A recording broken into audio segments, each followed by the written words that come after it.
ओम आदित्याय नमः। ओम भास्कराय नमः। राधे राधे। आइए सुनते हैं, जब सूर्य देव ने बुझाई समुद्र की प्यास। सुनिए पौराणिक कथा। विषादग्रस्त समुद्र को देखकर सूर्यदेव ने प्रश्न किया, हे रत्नाकर, आपकी यह दशा क्यों हुई?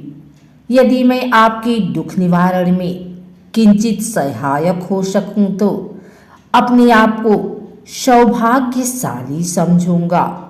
समुद्र ने अपनी व्यथा प्रकट करते हुए कहा, हे आदित्य, मेरे पास अथाह जल का भंडार है, परंतु मैं इस जल राशि से एक पक्षी की भी प्यास नहीं बुझा सकता। मैं लोक कल्याण हेतु जल का उपयोग करने में असमर्थ हूँ।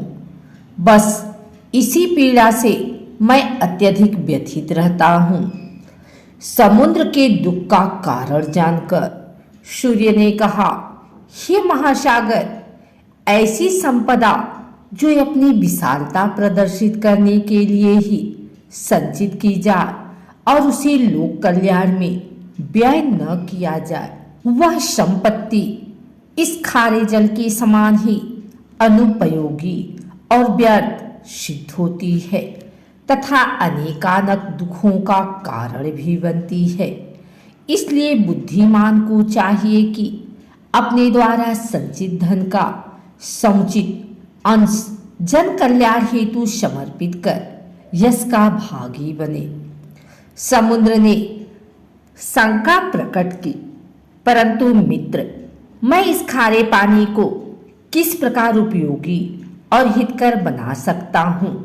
आदित्य, यदि आप कुछ उपाय करें तो मैं भी परमार्थ करके अपने को कृत्य समझूंगा।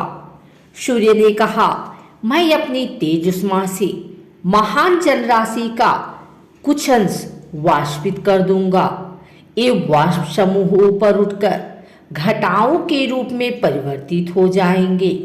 वायु के वेग से ये घटाएं सुदूर क्षेत्र में भिन्न भिन्न स्थलों से वर्षा करके धरती और समस्त प्राणियों को तृप्त कर देंगी। तुरंत ही दोनों ने मिलकर पवन देव को इस योजना की जानकारी देकर सहयोग के लिए प्रार्थना की। वह सहर्ष इस पुनीत कार्य में सहयोग देने के लिए तैयार हो गए। फिर क्या था, सूर्य ने प्रचंड गर्मी से समुद्र के जल को वाष्पित करना शुरू कर दिया। वाष्पकणों से निर्मित काली घनी घटनाओं को वायु में तीव्र गति से विभिन्न दिशाओं की ओर पहुंचाया। रिमझिम बारिश से प्यासी धरा की तृषा शांत हो गई। पृथ्वीवासी सभी प्राणी प्रसन्न हो गए। अनेकानक जीव जंतु अपनी मधुर आवाज से हर्षयुक्त कोलाहल करने लगे। वास्तव में वह कोलाहल मात्र न होकर अपने जल प्रदाता के निमित्त कृतज्ञता ज्ञापन और उसका यशगान था। नवाकुरित पौधों से सारी वसुधा हरी भरी हो गई। शुष्क सरोवर जल से परिपूर्ण हो गए। नदियां पर्याप्त जल संपदा से उफनने लगी और अपनी कृतज्ञता ज्ञापित करने के लिए तीव्र गति से दौड़ पड़ी। महान परोपकारी समुद्र की ओर मार्ग में तालाबों, झरनों और छोटे नदी नालों ने भी समुद्र के जल दान किया और उसकी प्रशंसा की। बड़ी नदियां एकत्रित जल लेकर चल पड़ी। मीठी जल राशि का विशाल भंडार ले जाकर नदियों ने परोपकारी सागर को सर्वस्व समर्पित कर दिया। मीठी जल से संतृप्त उस महासागर को तब कितना संतोष और शांति मिली, यह उसके सिवा और कौन जान सकता है। सूरज ने देखा कि समुद्र के जल स्तर में रत्ती भर की कमी नहीं आई थी और न ही स्वयं के तेज में।